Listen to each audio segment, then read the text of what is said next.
Bien, tengan todos y todas buen día. Mi nombre nuevamente es Alexander Valle. Es un placer estar con ustedes otra vez a partir de esta sesión virtual. Eh, Reconociendo que sería más interesante poder tener una sesión presencial, pero siempre vamos a tratar de hacerlo mejor para hablar del tema que nos involucra ahora en el diplomado. Este día vamos a hablar acerca de los indicadores de género en el manejo de albergues temporales. Y para esto me voy a basar en dos documentos. En el documento de indicadores de género en la reducción de riesgos de desastres, que es un documento reciente, es de agosto del año pasado. Y vamos a hablar también de las normas mínimas de respuesta humanitaria en el tema de albergues del manual de esfera.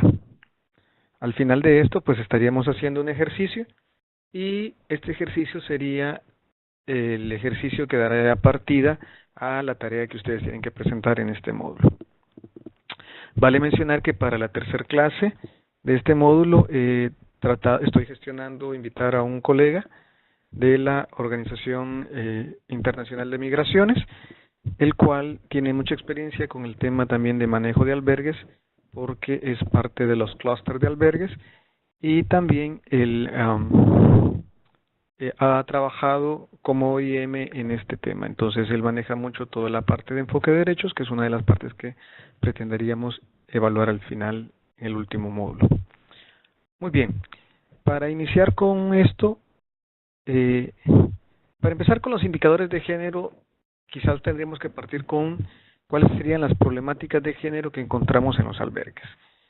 En primer lugar, pues, se han identificado la participación, que puede ser medida en términos de cuantitativa y cualitativa, porque no estamos hablando únicamente de la participación en número de las mujeres en las actividades del albergue, sino también en la participación en términos de intervención e involucramiento en la toma de decisiones en el funcionamiento y manejo de albergues. Entonces la participación debe ser tanto cuantitativa como cualitativa en la toma de decisiones y en el manejo y funcionamiento de los albergues temporales. Otro de los temas de la problemática de género en el tema de albergues son los roles y estereotipos de género. Ustedes saben más, pues que ya han visto supongo que ya han visto estos temas en el transcurso del diplomado. Comprenderán que muchas de las situaciones de albergue, las asignaciones se dan en función de estereotipos de género. Por ejemplo, la gente habla de comisión de limpieza, la mujer. ¿Ya? ¿Por qué? Porque relacionan a la escoba, limpiar, mujer. Comisión de alimentación, la mujer, porque la mujer es la que se encarga de cocinar y no sé qué. Pero cuando hablamos de el coordinador, ya se establecen roles de jefatura que socialmente se le atribuyen al hombre. Entonces, comisiones como el coordinador, el encargado de logística, el encargado de la bodega, porque hay que levantar cosas pesadas del suelo, etcétera, son asignaciones que son roles estereotipados que se asignan al hombre. Entonces, son otro de los puntos que tenemos que erradicar y tenemos que establecer que tanto hombres como mujeres pues tienen que tener igual participación, ya, o similar participación, y erradicar los roles y estereotipos de género. El otro tema es el acceso y control de los recursos. Ambos, tanto hombres como mujeres, tienen que tener acceso y control a los recursos.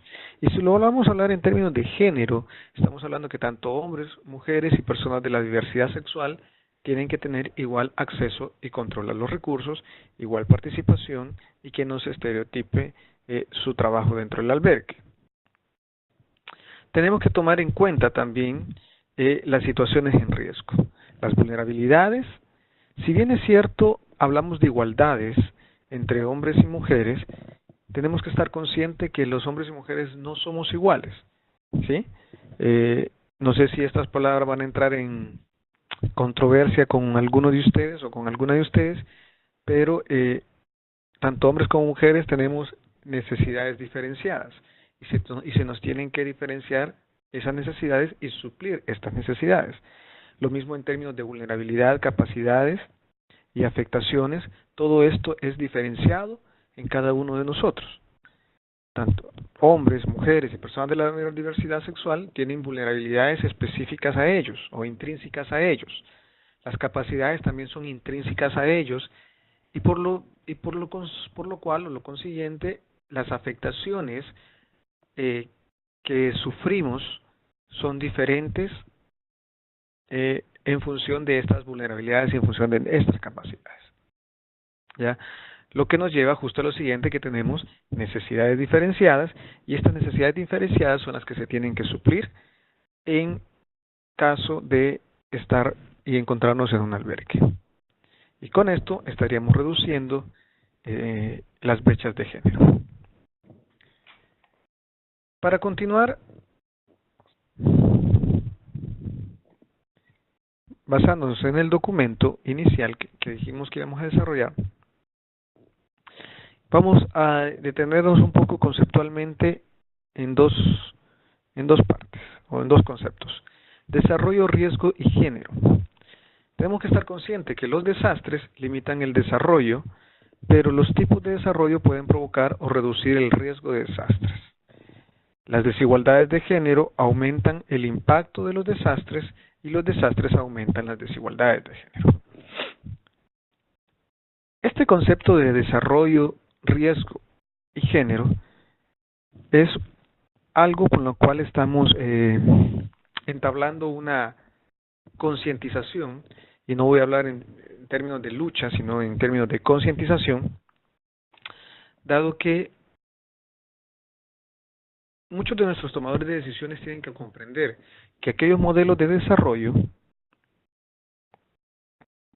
en los que no se toma en cuenta la reducción de riesgos de desastres son modelos de desarrollo que crean condiciones propicias para que se generen desastres, ¿no? Que se generen eventos catastróficos. Entonces, por eso se establece que los desastres limitan el desarrollo, porque después de un desastre, el desarrollo que pudiera seguir un pueblo se ve frenado o se ve limitado, pero también un desarrollo mal planificado puede contribuir a desastres mayores, ¿verdad? Entonces, en aspectos de desarrollo o después de un desastre natural, lo que se recomienda es hacer una revisión, ¿ya? Y hacer algo que llamamos reconstruir mejor, o otros le llaman reconstruir de manera resiliente, que es la última premisa que se está estableciendo ahora en aspectos de recuperación post-desastre. Entonces, cuando hablamos de recuperación post-desastre, es decir, que después de un desastre, revisar el modelo de el desarrollo que llevan los pueblos para no reproducir las condiciones de vulnerabilidad y las exposiciones al riesgo, tenemos que hacer lo mismo en cuanto a todos los temas que llamamos en ese momento transversales, ¿ya? Algunas personas pues sienten raro de llamar tema transversal al tema de género. Sin embargo, es un poco, no vamos a entrar en detalle en esto, pero lo importante es lograr incluir aspectos como género, personas con discapacidad, la reducción del riesgo de desastre en todos estos contenidos. Ojo, no estoy hablando de grupos vulnerables, sino que estoy hablando de temas transversales. Entonces, transversalizar el género en la revisión del desarrollo de una población o de un núcleo habitacional después de un desastre tiene que estar enfocado a reducir estas desigualdades. Entonces, la desigualdad, por eso nos dice esa premisa, la desigualdad de género aumenta en el impacto del desastre, pero los desastres también aumentan la desigualdad de género. Entonces, tenemos que hacer una revisión ya después de un desastre para tratar de estrechar esa brecha de género. Ni los riesgos ni la desigualdad de género son algo natural, sino que son una construcción social. Creo que, no sé si en alguna de mis clases anteriores ya les hemos hablado siempre de ese tema, que los riesgos son una construcción social. No es natural que un núcleo habitacional o un poblado que está a la orilla de un río se inunde. Lo que es natural es que el río, en determinadas épocas del año, sobrepase su cauce normal. ¿Ya? Entonces, el riesgo no es natural, sino que es una construcción social. Y en este ejemplo que les puse se construyó a partir de que las personas construyeron en una zona donde el río regularmente se inundaba. La vulnerabilidad ante el desastre está íntimamente vinculada a estas desigualdades, también la desigualdad de género. Lógicamente, entre el abanico de vulnerabilidades que existen, tenemos vulnerabilidades relacionadas a factores económicos, pero también a factores de género. Yo siempre he mencionado que el pobre es más pobre cuando es mujer.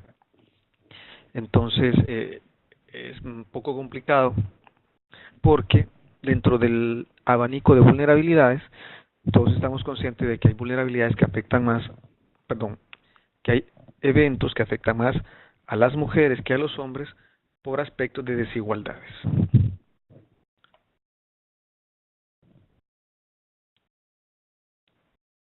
El marco de acción de Hyogo, que estuvo vigente del 2005 al 2015, hoy estamos hablando del marco de acción de Sendai, que les mencioné en una lección anterior, pero el marco de acción de Hyogo, que dio origen a estos indicadores que vamos a ver a continuación, cita los siguientes apartados.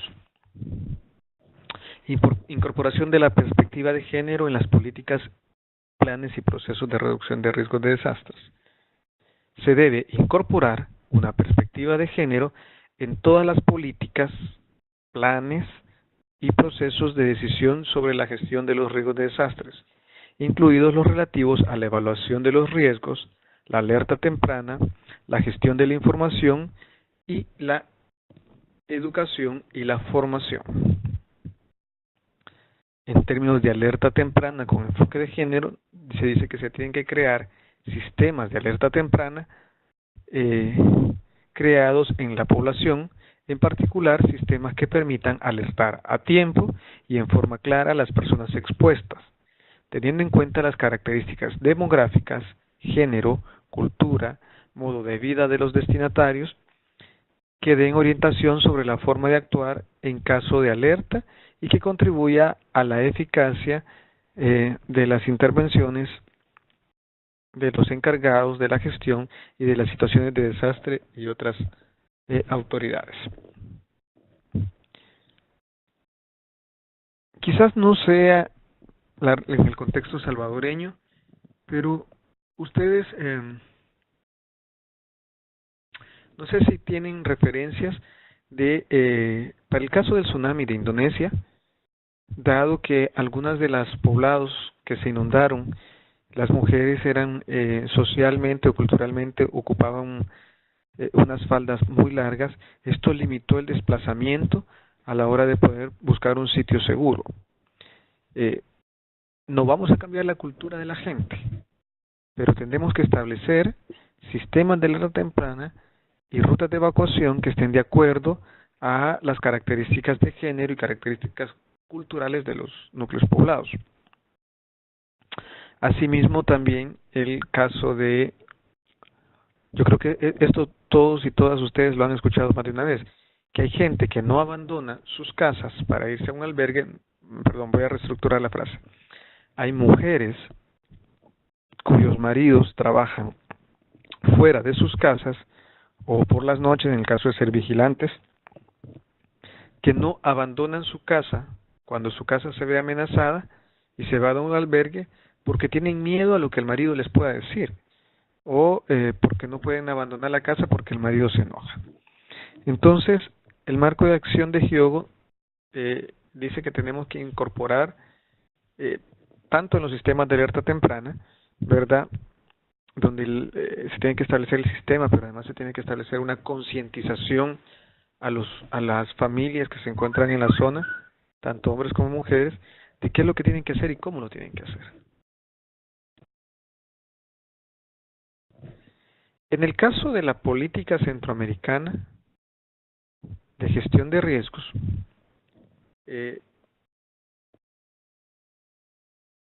la política centroamericana de gestión de riesgos establece tres apartados. El primero, pues el principio de equidad de género, el equilibrio de la participación, reducción de brechas de género, afectación diferenciada en el desastre y roles diferenciados. Entonces, en términos de equidad de género, pues propugna por la generación de oportunidades iguales para mujeres y hombres en el equilibrio de la participación y el trato, ¿verdad? Iguales oportunidades, participación y beneficios, con el fin de reducir la brecha de género. Es necesario avanzar inicialmente con la visibilización de la forma diferenciada en que la mujer y el hombre se ven afectados por los desastres y los roles que también son diferenciados que se les asignan frente a la gestión de riesgos y frente a los procesos de desarrollo. La PCGIR o la Política Centroamericana de Gestión Integral de Riesgo de Desastres nos vuelve a establecer lo mismo. Somos diferentes, los desastres nos afectan diferentes, y si seguimos pensando que los desastres nos afectan de igual forma y pensamos en respuesta de igual forma, vamos a tener manejo de albergues desiguales, ¿ya? Si lo queremos vinculando al tema que estamos viendo ahora. En cuanto al análisis diferenciado de género, de vulnerabilidad y capacidad, pues la comprensión de los riesgos en los procesos de formulación, voy a bajarle volumen a esto. La comprensión de los riesgos en los procesos de formación incluirá criterios concretos sobre la forma diferenciada en que hombres y mujeres se relacionan con el riesgo y en las capacidades también diferenciadas para enfrentarlo. Tanto hombres como mujeres, nuevamente, tenemos características diferenciadas. Un minuto, bajo volumen. Perfecto.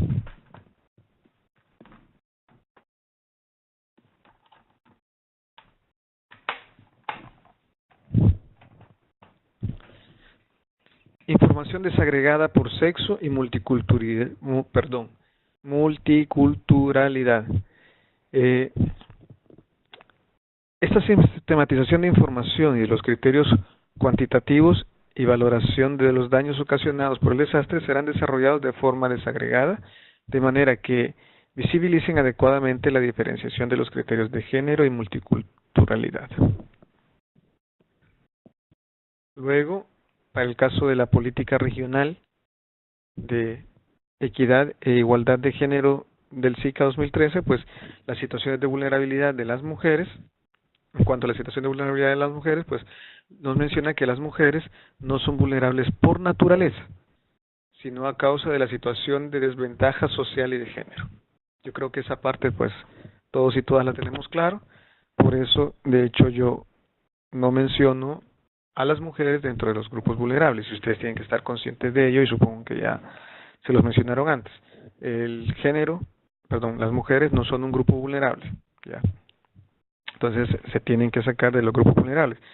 Al igual cuando antes se hablaba de los grupos minoritarios, y no, las mujeres no son parte de los grupos minoritarios, al contrario, son parte del grupo mayoritario. En el caso salvadoreño, pues son más mujeres que hombres. Entonces la vulnerabilidad no es intrínseca a la mujer, sino al trato, sino a la brecha de género y al trato que se establece. El cambio climático y el aumento de la brecha de género, pues es probable que por el cambio climático acrecienten los patrones existentes de la brecha de género. Eso lo mencionó el PNUD, ¿verdad? Dado que por aspectos de cambio climático donde la pesca se ve afectada, donde se ve afectada la producción de granos, esto probablemente incremente la brecha de género y las desigualdades de género, o como algunas actividades productivas asociadas a las mujeres van a dejar de tener valor porque se va a incrementar aquellas actividades productivas más asociadas al hombre, ¿verdad? Entonces el cambio climático sí afecta y amplía las brechas de género.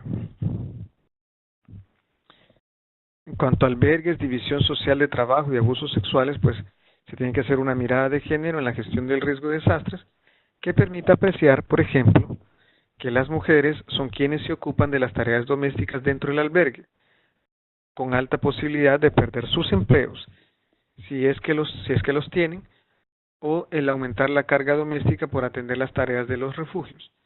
También son ellas las que tienen mayor riesgo de sufrir acoso o violación sexual, dadas por las condiciones inseguras y la promiscuidad que se genera en los albergues. Ya, esto es de lo que hablábamos hace un rato. Bien, vamos a ver ahora algunos temas de género en el tema de reducción de riesgo de desastres y algunos de los casos como los desastres y algunos datos muestran la afectación diferenciada. Por ejemplo, en el tema de los roles y cuidados, la división sexual del trabajo y las capacidades diferentes causan más muertos entre mujeres y entre hombres. El ejemplo aquí dice que en el tsunami en el sureste asiático en 2004 mató 4 veces más mujeres que hombres. Y hay dos explicaciones vinculadas al género que destacan el informe de Oxfam para comprender por qué se dieron más muertes en mujeres. Una de estas era el rol de cuidadoras y la división sexual del trabajo. Las mujeres estaban en el hogar o en la orilla del mar esperando la pesca y los hombres estaban pues mar adentro o en el campo. El rol de cuidadoras de las personas dependientes de la familia, pues personas adultas mayores, niñez y personas enfermas, reduce la capacidad de protegerse a ellas mismas frente al desastre. No logran huir, sino que se quedan dentro de la casa cuidando. Y la otra, pues las capacidades. La mayoría de mujeres y niñas pues no sabían nadar, solo los hombres que estaban vinculados a la pesca. Otro tema de género es las diferentes características o atribuciones de género contribuyen a la mortalidad femenina. Relaciones de poder, responsabilidad repartida, vestuario de mujeres, falta de acceso a la información y control de recursos. Otras explicaciones a la elevada mortalidad de mujeres en los desastres, pues el primer ejemplo, el poder de decisión del jefe de familia. Muchas mujeres murieron con sus hijos en casa porque no se atrevieron a irse por no pedir permiso a sus esposos. Otro de los casos cita que las mujeres son las responsables de la propiedad de la familia y por miedo a ser culpadas o ser castigadas si ocurría algo a los bienes de familia, entonces decidieron no salir. Hay mujeres que murieron con sus vestidos que les limitaba su capacidad de movimiento, era lo que yo les explicaba anteriormente. La falta de acceso a la información sobre cómo reducir el riesgo y el aislamiento social. Otro de los factores pues es el menor control de las mujeres sobre los recursos, las protege menos frente a las adversidades. En caso de vender sus bienes y conservar o reservas de ahorro, frecuentemente son las mujeres las que primero venden en caso de necesidad. Esto, por ejemplo, lo citábamos nosotros en si un hombre tiene una vaca y una mujer tiene 5 gallinas, pues primero van a vender las gallinas antes de vender la vaca, por citar un ejemplo tradicional.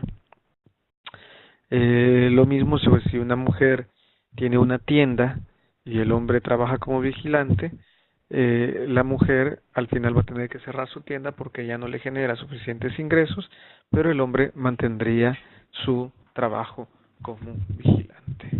¿Ya? La mayor deserción escolar de niñas que de niños en el caso de los desastres, pues los desastres extensivos reducieron la matrícula escolar en Bolivia, Indonesia, Nepal y Vietnam. Tras estos desastres, pues las niñas finalizan la educación primaria menos que los niños. Aquí está asociado también a los recursos, porque después de la ocurrencia de un desastre, ya en la fase de post-desastre, regularmente los ingresos de la familia o la capacidad económica de la familia es limitada, por lo cual escogen quién va a estudiar y regularmente estudia el niño. Por otra parte, pues a la niña se le incrementa la carga del cuidado, ¿verdad? De las personas adultas mayores, de la niñez, eh, de la casa misma, por lo cual pues abandona la escuela por dedicarse al cuidado, eh, entre otros factores que se pudieran dar. Las tradiciones culturales que impiden la participación en procesos de desarrollo, pues se han encontrado casos en los que mujeres sobrevivientes de un desastre no pueden hablar con hombres, trabajadores de los equipos, o hombres desconocidos que brindan asistencia por temas culturales. Aquí pues las personas que trabajamos en asistencia humanitaria, pues tenemos que tomar en cuenta esos factores. En algunos lugares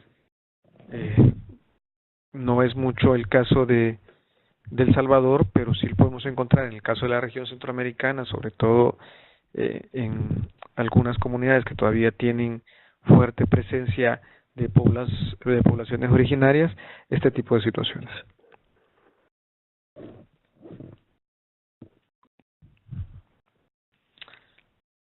La emigración de hombres a ciudades y mujeres permanece en el campo con familias y personas dependientes. Dada, por ejemplo, las hambrunas que se registraron en Bangladesh, pues provocaron que los hombres emigraran hacia las ciudades, mientras que la población femenina se quedara en las zonas rurales. Cuando la población afectada migra o quiere migrar por escasez de agua, alimentos o recursos, pues o por el miedo a que el desastre se vuelva a repetir, como es el caso de las réplicas de terremotos, la mujer es quien debe cuidar a los más vulnerables también, lo cual merma su posibilidad de migración o simplemente lo hace imposible, ¿verdad? Siempre en estas condiciones, pues la mujer, no siempre, regularmente la mujer tiene que ejercer la función de cuidado. Por otra parte, también eso limita la posibilidad, además de migrar, de obtener recursos.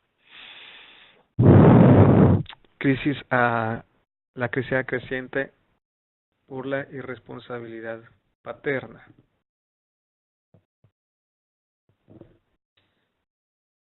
Los hombres en situaciones de pobreza y tras los desastres pues dejan de cumplir las obligaciones maritales y de manutención con sus dependientes. En Brasil existe el caso conocido como el de las jefas de familia llamadas las viudas de la sequía, ¿verdad?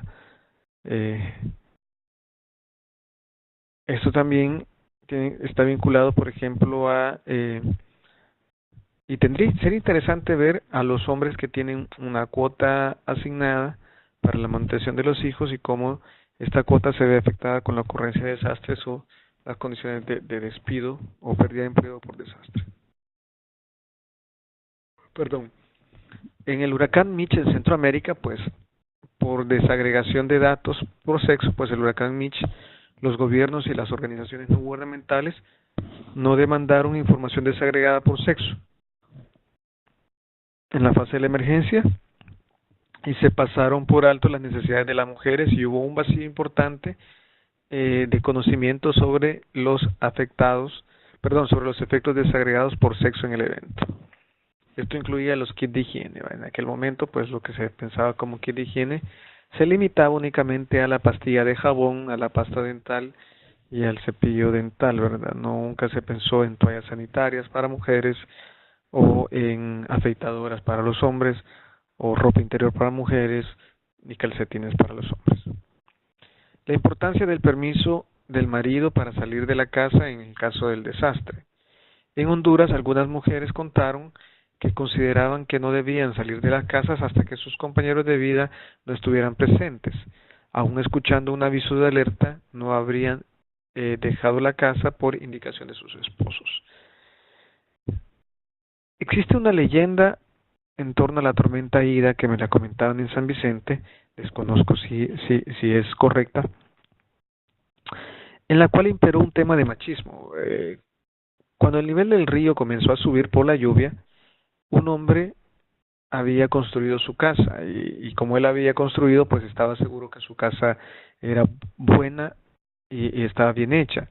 Cuando empezó el nivel del río Acahuapa a incrementarse y empezó a golpear su casa, él no permitió que su mujer, que su esposa y sus hijos salieran de la casa, porque él aseguraba que su casa no se iba a caer porque él la había construido. Para resumir la historia, pues cuando el nivel del río subió y la luz se incrementó, la casa fue destruida y allí perecieron esta familia. Todo por un tema de machismo del hombre, ¿verdad? Y no precisamente la mujer no abandona el hogar porque no tenía el permiso del hombre, sino que también este por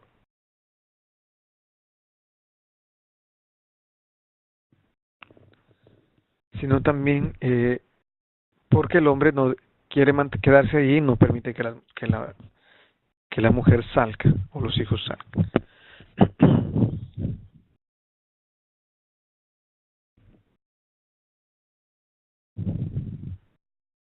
El protagonismo menor de las mujeres en la toma de decisión de la labor y recuperación.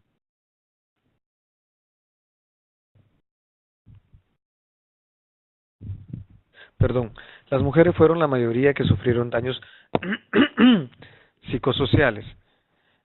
Más mujeres dijeron sufrir enfermedades físicas y psicológicas, aunque el número de hombres fallecidos fue ligeramente superior al de las mujeres, para el caso de las cifras de Nicaragua y El Salvador.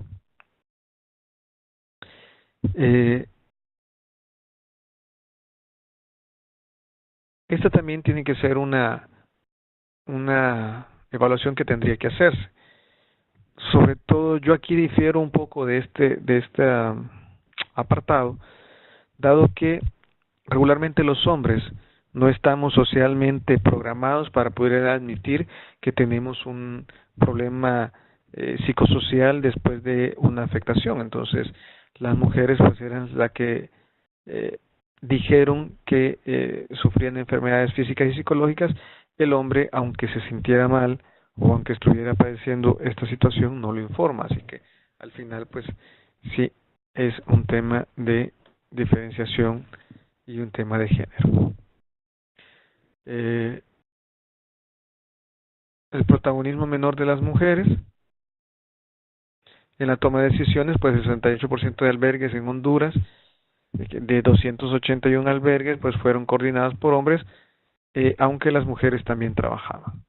Las mujeres presentes en la distribución de la ayuda, pero no presentes en los procesos de la toma de decisión, fue lo que se encontró en el caso de El Salvador. Los roles de género, pues el rescate está asociado al hombre y la preparación de la comida está asociada a la mujer. Invisibilización de tareas de mujeres. Las mujeres se dedicaron a preparar la comida en los albergues, mientras que los hombres a transportar las víctimas, y los roles y trabajos de las mujeres son más invisibles, por ser algo obvio para responder al hogar, y se valoran más las acciones de búsqueda y rescate que el trabajo que las mujeres puedan desempeñar. Saben, entre otras de mis actividades, pues soy especialista en búsqueda y rescate, por lo cual les puedo dar fe de que tanto las labores de búsqueda y rescate como las labores de logística y alimentación son importantísimas a la hora de un operativo de este tipo, ¿verdad? Y lo mismo, tanta capacidad tienen los hombres como las mujeres para desempeñar ambas funciones, ¿verdad? Tanto en búsqueda y rescate yo tengo muy buenas compañeras en las cuales hemos hecho muy buenos operativos de búsqueda y rescate, y así como tengo muy buenos colegas y compañeros que son magníficos en labores de logística y administración de recursos de alimentación. En la recuperación, los hombres acceden más a programas salariales, mientras que el trabajo voluntario se asigna más a las mujeres. En Guatemala, la mayoría de los 7,000 salarios diarios de la iniciativa Agenda de 100 días fueron dados a hombres. En Nicaragua, una encuesta demostró que el 40% de participantes en programas de alimento por trabajo pues fueron mujeres. El Programa Mundial de Alimentos de las Naciones Unidas pues indica que las mujeres son el 43% de los beneficiarios de este tipo de programa, del programa de alimentos por trabajo. En el caso de del caso del PNUD, para la tormenta tropical Ida, fue diferente, porque aquí se trabajó un programa de Cash for Work, que es dinero por trabajo, y en dinero por trabajo el dinero se le daba exclusivamente a las mujeres. Ya era un dinero dado al grupo familiar, donde se les pedía trabajar 4 horas al día, 4 días a la semana, 4 horas al día, una vez por semana, y la plata pues se le entregaba a la mujer, no se le entregaba al hombre, en ese sentido. Entonces funcionaba de esa manera. Las afectaciones al empleo de hombres y mujeres, pero obras de reconstrucción o construcción se están masculinizadas. En los 4 países afectados hubo pérdidas sustanciales de empleo para ambos sexos, pero la recuperación del empleo es más lenta en el caso de las mujeres. Los empleos de reconstrucción, entre ellos los de construcción, absorben principalmente la mano de obra masculina. Y eso es un tema que podemos encontrar, por ejemplo, en la industria turística y hotelera. Si nosotros nos tomamos la molestia de ver los restaurantes que se encuentran a la orilla del mar, van a ver que hay más población de mujeres trabajando en ellos, sobre todo en el tema de meseros, cocina, etcétera. Hay más mujeres trabajando, por ejemplo, en hoteles. En el caso de las recamareras, si ocurriera un desastre que afectara a la industria turística, claramente contratarían a los hombres para las labores de remoción de escombros y de reconstrucción. Pero ¿qué pasa con las mujeres que tenían los otros empleos? Estos empleos se pierden y difícilmente van a contratar a la mujer para poder hacer estas labores de remoción de escombros y reconstrucción. O sea, se tiene que buscar una alternativa para poder incluir a las mujeres en estas actividades. El impacto del desastre fue más significativo para los hogares con mujeres con jefatura de hogar. En Nicaragua, el 76% pudo sembrar el año siguiente del huracán, el 24% no. Sin embargo, el 32% de los hogares agrícolas con mujeres jefas de hogar no sembró el año posterior, frente a un 23% de hombres con jefatura de hogar. Y los últimos, pues, la migración de hombres tras el desastre y más familia jefa de mujeres. Más familias con jefatura de mujeres. El porcentaje de mujeres jefas de hogar se incrementó con posterioridad al desastre. Tras Mitch, en algunas comunidades se apreció un incremento de los hogares con jefatura femenina por la migración de los hombres. Es de tomar también muy en cuenta que en mucho del aspecto rural, inclusive urbano, cuando el hombre migra a los Estados Unidos, sobre todo, difícilmente regresa.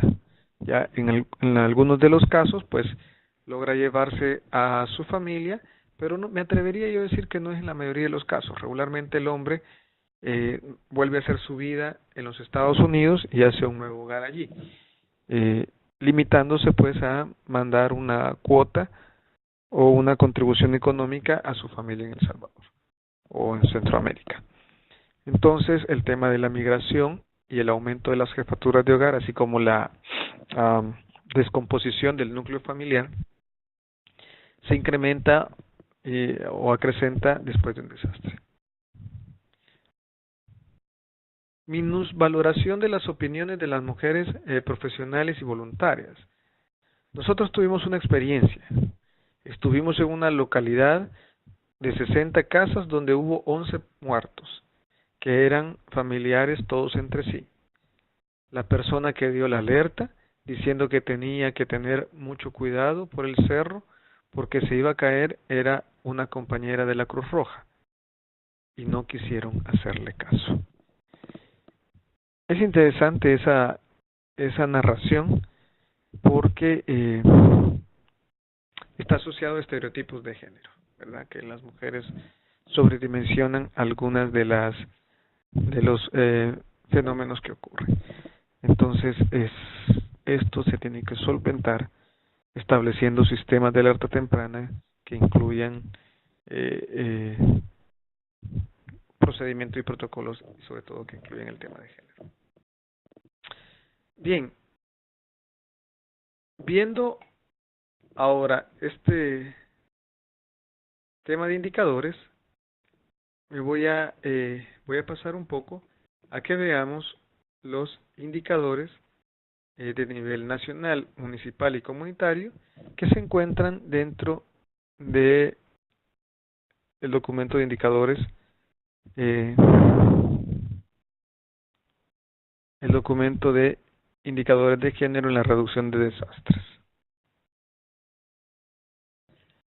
Vamos a verlos ahora acá generales y después vamos a ir viendo uno a uno en detalle.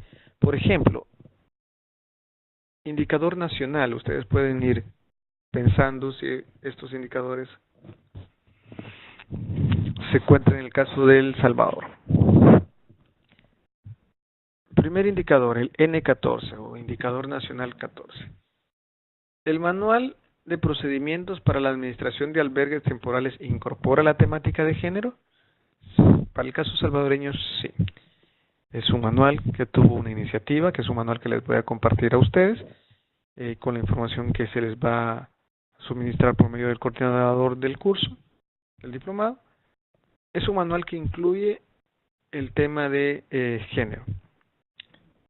También es consciente de que este manual pues tiene que ser revisado nuevamente y actualizado para ver cómo también va evolucionando con el tema, con todos los temas que atañen a él, ¿verdad? El manejo del albergue mismo, así como el género. El indicador nacional 18, pues vinculado a albergues, dice que existen mecanismos de monitoreo de la aplicación de la perspectiva de género en los planes, herramientas para la reducción de riesgos de desastres.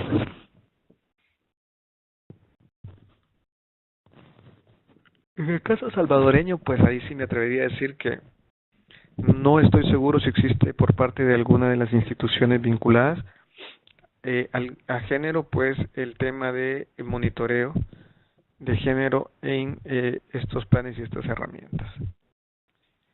Se aplican mecanismos para garantizar la salud sexual y reproductiva de las personas afectadas por el desastre, considerando las particularidades según sexo.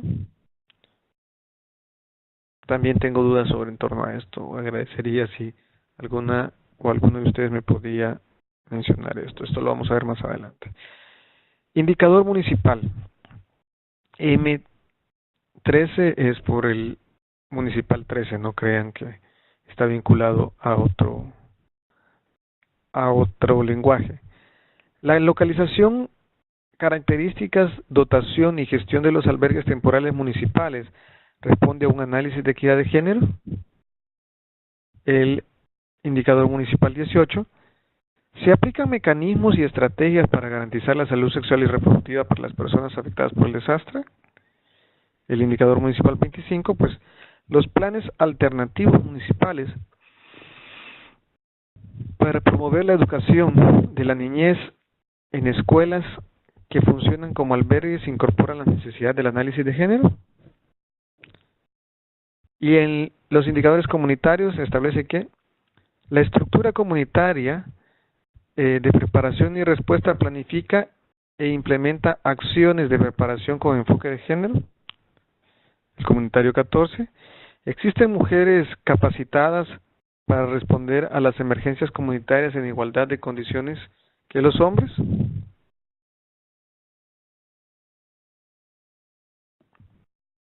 Y el indicador comunitario 15. Los albergues temporales existen en la comunidad y su gestión reúne las condiciones para ofrecer protección y un servicio diferenciado a las mujeres y hombres en función de las condiciones sociales, roles y negociación. Bien, veamos ahora cada uno de los indicadores de género. 3 niveles, A, B y C.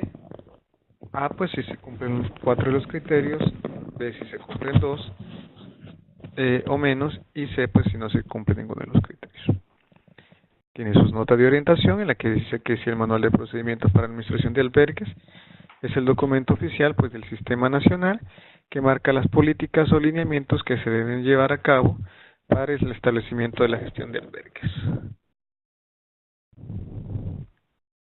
Esto es algo que ustedes van a poder ver en cada uno, poder leer en más detalle. En los roles rotativos para las activaciones comunitarias del albergue debe valorarse la mención de roles feminizados y masculinizados y la promoción de la ruptura de dichos roles tradicionales. Entre los bienes y servicios diferenciados para hombres y mujeres se pueden encontrar algunos bienes de higiene personal, servicios relacionados a la seguridad o con la salud sexual y reproductiva de las mujeres y hombres, así como otro tipo de servicios específicos para mujeres embarazadas, lactantes, o servicios de habilitación laboral, condiciones específicas de vulnerabilidad, y pues la fuente de verificación es el manual mismo. En el Nacional 18, relacionado a los mecanismos de monitoreo, los criterios de valoración establecen que existe mecanismos de monitoreo o evaluación de las aplicaciones de planes de herramientas nacionales que incluyen la perspectiva de género. B. Existe mecanismos para el monitoreo y evaluación de la aplicación de planes y herramientas nacionales que incluyen la perspectiva de género, aunque no hayan sido aplicadas con la frecuencia establecida. Y pues el C. Existen acuerdos de colaboración entre sistemas nacionales y mecanismos nacionales de igualdad de género para revisar instrumentos nacionales de prevención, mitigación, respuesta y recuperación ante desastres. Se le asignaba A si cumplía con el criterio A, se le asignaba B cuando al menos uno de los criterios se cumplía que no fuese A, y se asignaba C cuando no cumpliera ninguno. Pues las notas de orientación establecen que se debe considerar como mecanismo nacional de igualdad de género al ministerio o institución de la mujer o la institución pública cuya función principal pues sea velar por el enfoque de género porque el enfoque de género existe en las acciones y políticas públicas.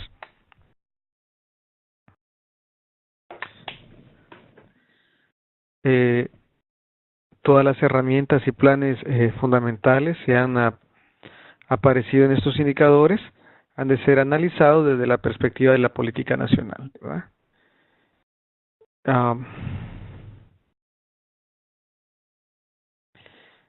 De gestión de riesgos, estrategias nacionales, de cambio climático, otros manuales, guías institucionales, planes nacionales de respuesta, modelos de reporte de situación, mecanismos nacionales de evaluación de daños y análisis de necesidades, manuales nacionales de administración de albergues temporales, protocolos, brigadas de respuesta, entrega de ayuda humanitaria, etcétera. En todo esto pues se tiene que listar y verificar si existen estos mecanismos de monitoreo en género. Y el Nacional 22, referente a mecanismos para garantizar la salud sexual y reproductiva, pregunta si existen protocolos de atención para la salud sexual y reproductiva en emergencias, considerando las particularidades entre hombres y mujeres afectadas por el desastre. La activación de centros de albergues temporales incluye botiquines y equipos de ginecología y obstetricia y suministros para la prevención de enfermedades sexuales y reproductivas, y si existen acciones o herramientas de divulgación sobre las medidas preventivas para la atención de enfermedades de transmisión sexual, como VIH en las personas albergadas. Notas de orientación, pues los criterios se centran en las orientaciones, herramientas y protocolos que existen a nivel nacional para garantizar la salud sexual y reproductiva de las personas durante los desastres. Estos fueron los 3 indicadores nacionales. Ahora veamos los municipales. La localización, características y dotación y gestión de albergues temporales municipales responden a un análisis de equidad de género. La localización, caracterización y división de espacios en albergues temporales municipales es apropiada para garantizar la privacidad, protección y seguridad de las mujeres y niñas. La dotación y equipamiento de los albergues temporales municipales permite responder a las necesidades e intereses diferenciados entre hombres y mujeres. La entidad responsable de la gestión de albergues de municipios, la Comisión Municipal de Albergues o la Comisión Municipal de Protección Civil y, y el equipo de albergues cuenta con al menos una persona especializada en género. Durante los últimos 2 años se ha desarrollado algún taller de capacitación en temas de género y protección humanitaria dirigido a personas integrantes de la equidad responsables de la gestión de albergues. La guía o manuales de gestión de albergues municipales, si existiera, integra directrices claras y acciones concretas para la gestión con equidad de género. En el indicador municipal 18, pues, si se aplican mecanismos y estrategias para garantizar la salud sexual y reproductiva para personas afectadas en el desastre. Existen preguntas si existen protocolos de atención en salud sexual y reproductiva en emergencias, considerando las particularidades entre hombres y mujeres afectados por el desastre. La activación de los centros de albergues temporales incluye botequines y equipos de ginecología y obstetricia suministrados para la prevención de enfermedades de transmisión sexual y reproductiva. Se ofrece información sobre temas de salud sexual y reproductiva dirigida a las personas afectadas en los albergues. Ahora, el Municipal 25, relacionado a los planes alternativos municipales para promover la educación de la niñez en escuelas que funcionen como albergues y que incorporen las necesidades de análisis de género. Los planes integran el tratamiento psicosocial diferenciado según el sexo o la edad a la niñez afectada por el desastre. Las metodologías, juegos y actividades educativas de estos planes escolares no son sexistas. Se realizan evaluaciones de deserción escolar por desastre, niños y niñas, para asegurar la reinserción escolar y se toman medidas para garantizar la equidad de género. Ok, vamos ahora con los comunales.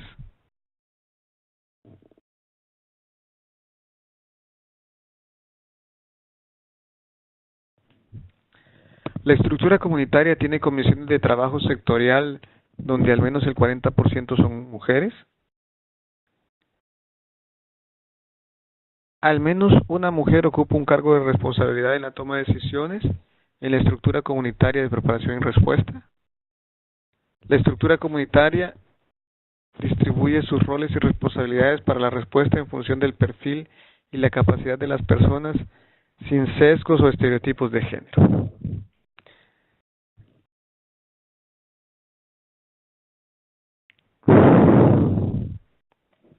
En el comunitario 14,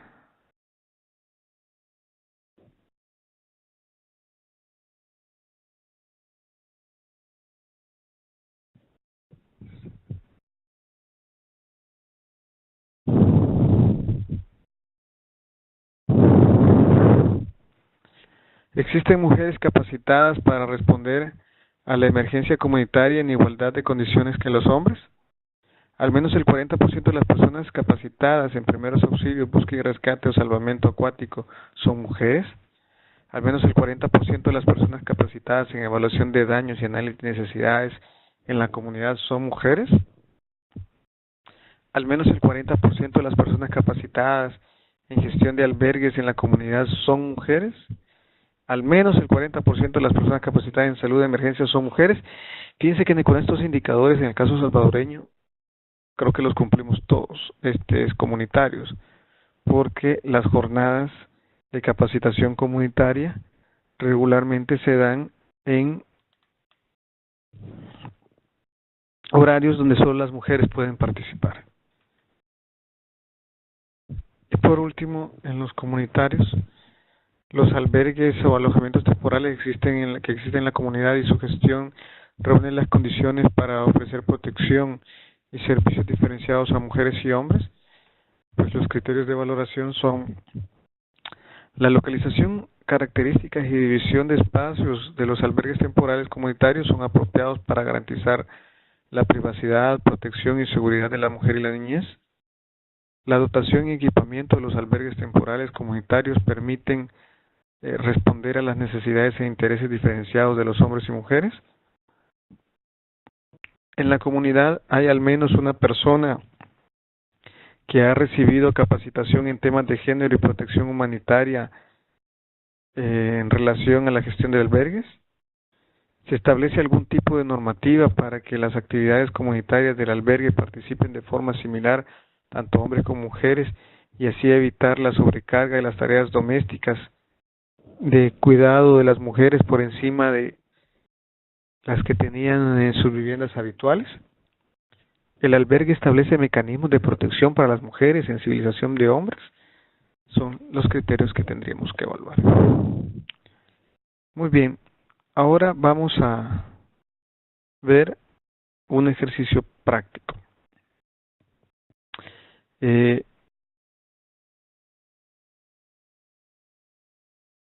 Para poder estimar si un albergue reúne o no las características para poder ser denominado albergue, pues tiene que reunir diferentes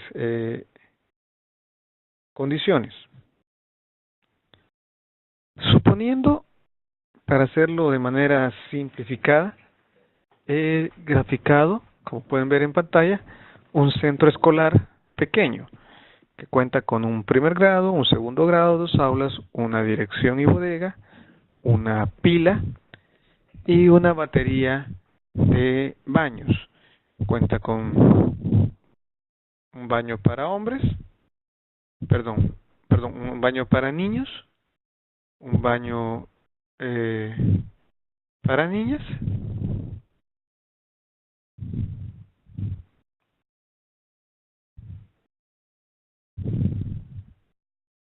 cuenta con un baño de niños, un baño de niñas y un baño de maestros, ¿verdad? Dirección bodega, una pila, primer grado y segundo grado. Estas son las dimensiones de las aulas, cuenta con 16 metros de frente y 8 metros de fondo.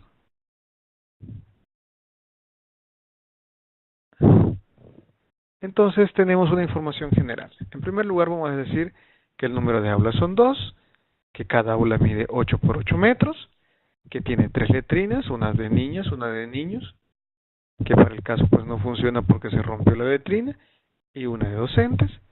La dimensión del terreno es 24 por 12 metros. El terreno está delimitado por paredes de ladrillo, Tiene un portón de acceso, una pila de chorro. El agua llega todos los días por 3 horas a partir de las 10 de la noche. El camión de la basura de la alcaldía pasa una vez por semana y recoge la basura en un punto a 3 cuadras del centro escolar, por lo que los maestros prefieren quemar la poca basura que sale. A partir de esas condiciones, las preguntas son las siguientes. ¿Cuántas personas podrían ser albergadas en este centro escolar? Segunda pregunta. ¿Qué cantidad de agua necesita al día para que este albergue funcione? Tercera pregunta. ¿Los baños y duchas son suficientes para esta cantidad que hemos estimado que cabe en el albergue? Cuarta pregunta. ¿Qué condiciones se deberían mejorar para que esta escuela funcione como albergue? Para poder ir dándole respuestas a estas preguntas, vamos a ir revisando lo que nos pide el manual de esfera, del cual les hablé en clases anteriores, sobre las normas mínimas. Cabe mencionar que regularmente lo que nosotros hacemos primero es no calcular la capacidad del albergue, sino que empezamos a meter gente hasta que ya no nos cabe, y regularmente no evaluamos primero cuál es la capacidad del albergue. Entonces, empecemos con el ejercicio. ¿Cuántas personas podría albergar este centro escolar? El área de aulas pues es de 8 por 8, lo cual nos da 64 metros cuadrados. Y como ustedes recordarán, según el manual de albergues, nos dicen que necesitamos 3.5 metros cuadrados de área techada para una persona. Entonces, esto es una división simple que me da 64 metros cuadrados entre 3.5 metros cuadrados, pues el número de personas es 18.29 personas por aula. ¿Ya? ¿Por qué 18.29? Veamos cuántas personas nos caen por aula. Si hacemos la distribución, pues tenemos 1, 2, 3, 4, 5, 6, 7, 8, 9, 10, 11, 12, 13, 14, 15, 16, 17. ¿Ya? Si bien es cierto, matemáticamente acá cabría otra colchoneta, recordemos que este es el espacio de la puerta. Entonces siempre tenemos que tomar en cuenta que para este caso la matemática no es exacta. Entonces esta sería la manera en la que tendríamos que distribuir las colchonetas para que las personas pudieran dormir, con suficiente espacio entre colchonetas para respetar a la gente y suficiente pasillos. Entonces, para efectos del ejercicio, vamos a definir 17 personas. Y tratar de evitar lo que esta ilustración nos está poniendo. Por una parte tienen a unas personas que están a la otra punta con música, y aquí personas que quieren dormir, niños llorando, y hay una completa distribución. Entonces, como hicimos el ejercicio de que por aula cabían, disculpen que me distraiga, pero estoy aún en la oficina, son las 7 de la noche, sin embargo, estoy recibiendo correos.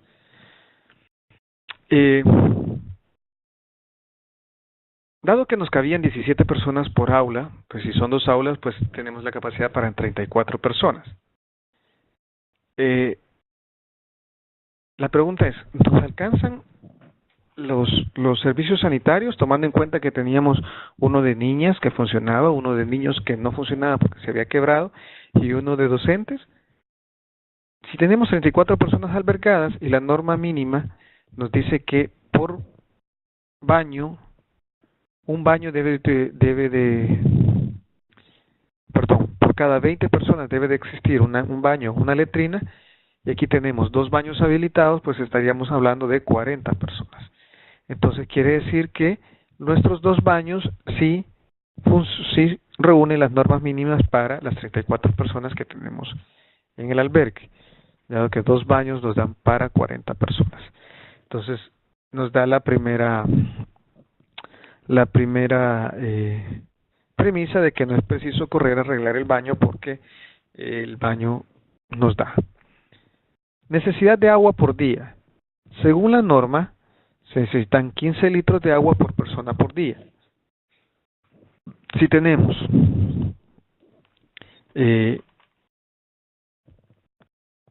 34 personas albergadas por 15 litros de agua, pues tendríamos que tener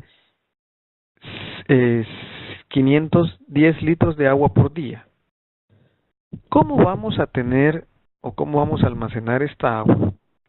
Es la pregunta. ¿Sí? Para este caso, seguramente tendríamos que tener, como el agua solo llega por 3 horas, pues tendríamos que hacer uso de algunos contenedores para poder recoger el agua y poder almacenar al menos 510 litros de agua al día para las actividades. ¿Cómo se distribuyen estos 15 litros de agua por día? Las necesidades de agua se establecen según estos criterios. Para consumo, es decir, para beber, se utilizan de 2.5 a 3 litros de agua por día, dependiendo del clima y de la fisiología de cada persona. Para higiene, 6 litros de agua por día, depende de las normas sociales y culturales. En el caso mío, difícilmente me podría bañar con 6 litros de agua. Necesidades básicas para cocinar, 6 litros de agua. dependiendo del tipo de alimentos y de las normas sociales y culturales, y para las necesidades básicas, pues, para todas las necesidades básicas estaríamos hablando de 15 litros de agua, que es la suma de 6, 6 y 3, 15 litros de agua por persona por día, como norma mínima, ¿ya? Pero si se puede dar más, mejor. Además de esto, la norma nos establece que por cada 250 personas debería de haber un grifo con un caudal de 7.5 litros por minuto. Por cada 500 personas, en bomba manual con un caudal de 17 litros por minuto, o 400 personas por cada pozo abierto sobre la base de un caudal de 12.5 litros por minuto. Al final es que el tiempo de espera haciendo cola, si el tiempo de espera haciendo cola es excesivo, ello indica de que no se dispone del agua suficiente, sea porque el número de puntos de agua es inadecuado o bien porque el caudal es inadecuado. Los resultados negativos posibles de un sistema de espera excesivo son la reducción del consumo de agua per cápita, el aumento del consumo de agua procedente de las fuentes de la superficie no protegidas y la disminución del tiempo que puede dedicar las personas encargadas para recoger agua u otras tareas de supervivencia. Esta agua que se recolecta también tiene que ser purificada. Esta es la tabla de purificación de agua. Por cada litro de agua, una gota de cloro. Por cada galón de agua, 3 gotas de cloro. Por cada cubeta de agua, 15 gotas de cloro. O una tapa de su bebida de cola. En botella, por supuesto. Y por cada 54 galones, que es un barril, 2 cucharadas soperas de cloro. O hervir el agua durante 15 minutos. También se tiene que contar con suficientes depósitos para almacenar el agua. Esto me lleva a que algunos de los kits que deben de entregarse a las comunidades deben ser contenedores de agua para poder tener el agua de beber, ¿sí? Siguiendo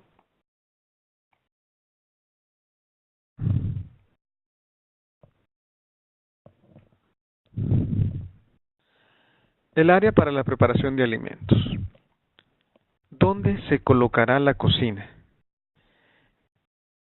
Esto que ustedes ven en la lámina es lo que no debiera hacerse. No se debe esperar de que cada familia o cada persona albergada establezca su propia cocina en el área que mejor le parezca. Tenemos que trabajar por esta situación. Una cocina comunal en la cual las personas pueden hacer fila de manera ordenada para recoger sus alimentos, ¿verdad? De manera ordenada. Para el ejercicio práctico, ¿dónde sería el mejor lugar para el área de cocina? Tomémonos un minuto para pensar. ¿Dónde pondrían el área de cocina? Algunos dirán, pues el área de cocina está mejor al lado de la pila, cerca de los baños. Recordemos que una de las normas nos dice que el área de cocina y el área de baños tiene que estar separada por al menos 50 metros. Pondríamos el área de cocina al lado de los baños solo porque aquí está la pila, o trasladamos el área de cocina al lado de la dirección y la bodega. Un minuto para pensar. Y generamos la otra duda. ¿Dónde ponemos las duchas? ¿Será entonces que esta es mejor como área de cocina y este otro punto es mejor como área de ducha? Esto nos lleva a la siguiente lámina.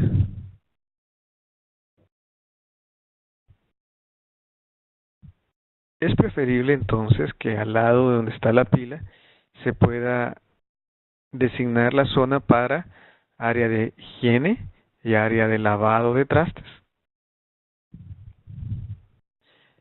Este es alguno de los modelos de duchas artesanales. Ustedes ven, es un baño de emergencia que cuenta una manguera, un barril, arena y tablas para facilitar la infiltración del agua y no generar encharcamiento, y plástico por los 4 lados para que las personas puedan estar cubiertas a la hora de tomar la ducha. Esta es un lavadero de emergencia con un block, una tabla, siempre el barril y siempre arena para facilitar la infiltración del agua. Estos son los sanitarios. ¿Es esto los sanitarios que queremos? La respuesta sería no. ¿Es esto lo que queremos que se den en nuestros albergues? Creo que la respuesta también es no. Entonces tenemos que trabajar con los diferentes comités que hemos establecido para poder tener un área de sanitarios limpia. Y si no se cuenta y hay que hacer sanitarios de emergencia, entonces se deben de establecer algunos sanitarios de emergencia, ¿verdad? Una fosa, ladrillos, suelo. Para Stan se establecieron, si una organización, una ONG, elaboró módulos sanitarios que eran muy efectivos, eran fáciles de armar porque eran solo de llegar y todas las piezas se empernaban entre sí y solo así se construía el hoyo y todo lo demás se instalaba. Otra letrina de emergencia o de campamento en plan Scout es esta que tenemos aquí. Solo que yo a esta le pondría también una parte de protección, perdón, de plásticos. Dejando la parte de sanitarios, pues, y siguiendo con la parte de la higiene, vamos a ver la lista de artículos de higiene esenciales. Por ejemplo, un recipiente para acarrear agua de 10 o 20 litros, uno por familia. Un recipiente para almacenar agua de 10 o 20 litros, también uno por familia. 250 gramos de jabón, uno por persona por mes. 200 gramos de jabón para lavar ropa, uno por persona por mes. Y artículos apropiados para la higiene menstrual. Por ejemplo, paños de algodón lavable o toallas sanitarias, perdón, un poco en función de las costumbres del lugar. Otros artículos son 75 mililitros o 100 gramos de pasta dental, un cepillo de dientes, 250 ml de champú. En el caso mío, pues no lo necesito. 250 ml de loción para bebé, esa sí la necesito. Para niños hasta 2 años, una máquina de afeitar desechable, ropa interior de mujer y niña en edad de menstruación, cepillo para pelo o peine, corta uñas y pañales o basinicas según las necesidades de la familia. ¿Cómo vamos a tratar la basura en nuestro albergue? Siguiendo con las preguntas. ¿Es este el mejor lugar para poner la basura?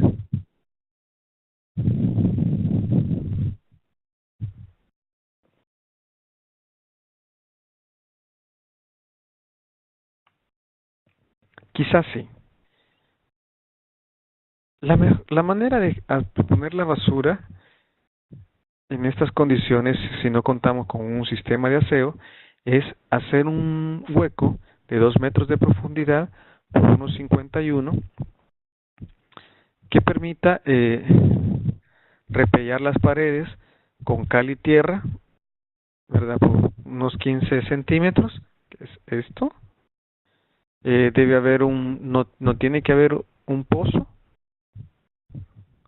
perdón, tendría que haber un basurero por cada 200 personas y debe estar a 100 metros del albergue, ya, en teoría. Cada vez que se bote la basura, pues se debe cubrir con una capa de tierra compactada. Cuando el pozo se llene, pues se debe cubrir con 40 centímetros de tierra. ¿Verdad? Esto es lo ideal.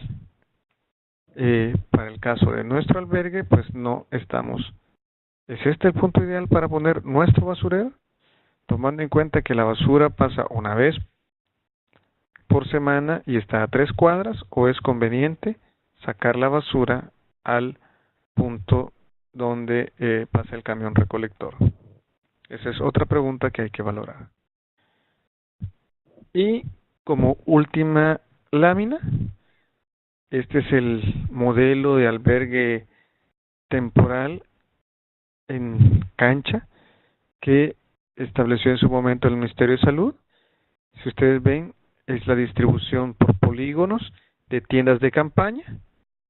Deben de haber duchas, módulos sanitarios, depósitos de basura, área de clínica, área de cocina, área de seguridad, tanque para almacenar agua y almacén de logística, y en este caso pues planta de energía. Bien,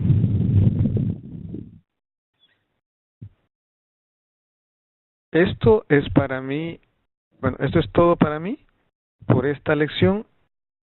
Quisiera que retomáramos el ejercicio, sobre todo los indicadores del ejercicio. Estoy retrocediendo. Dado que este va a ser el ejercicio que ustedes tienen que desarrollar en la actividad y la tarea para este módulo.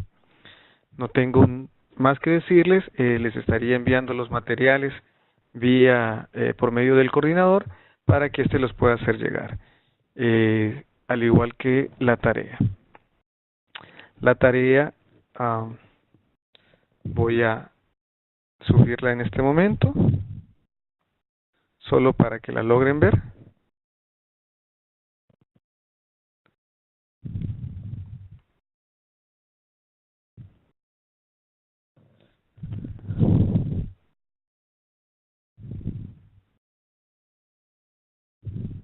Muy bien.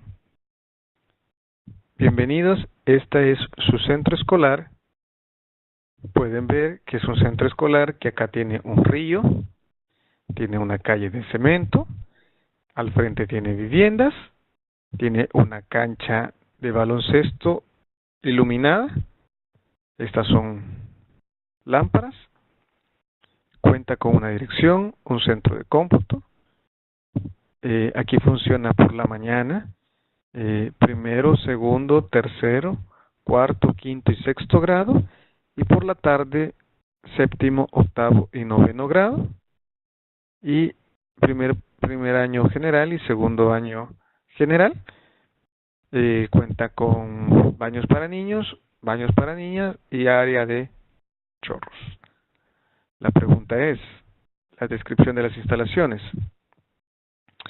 Centro Escolar Cantón El Nido, el turno de la mañana de primero a sexto grado, el turno de la tarde de séptimo a noveno y bachillerato general.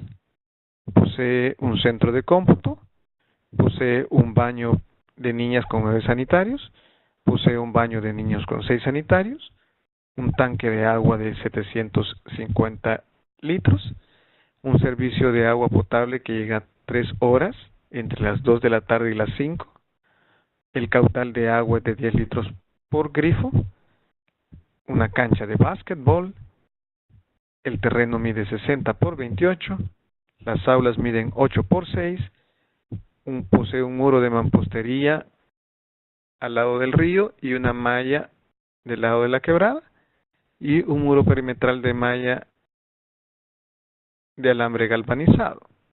Las preguntas son: ¿cuál es la capacidad del albergue? ¿Cómo garantizaría la integridad de los bienes e inmuebles del centro escolar si es utilizado como albergue? ¿El centro escolar cuenta con suficientes sanitarios y duchas? ¿Cómo supliría la deficiencia de recursos del centro escolar si es utilizado como albergue? donde colocaría los recursos faltantes. Estamos hablando de cocina, entre otros. ¿Cuánto es el consumo de agua diario del albergue si trabaja a su máxima capacidad? ¿Se cuenta con la cantidad de agua suficiente para este funcionamiento? ¿Cómo trataría los desechos producidos en el albergue? ¿Qué comisiones instalaría en el albergue? Y calcule los suministros de alimentos y necesidades para que el albergue funcione a capacidad total durante una semana. Bien, señoras y señores, esta es la tarea para esta lección. Si hay alguna pregunta, pueden hacerla llegar a mí por medio del coordinador del curso. Si no, pueden escribirme a alexander.valle@undp.org. Las disculpas que no se las puse en la lámina, pero escríbanme a... Bien, esta es mi dirección de correo electrónico para cualquier pregunta o duda respecto de la tarea o las clases. alexander.valle@u de unión, n de nación, d de desarrollo, p de programa.org. Por mi parte, gracias por la atención y tengan buen día.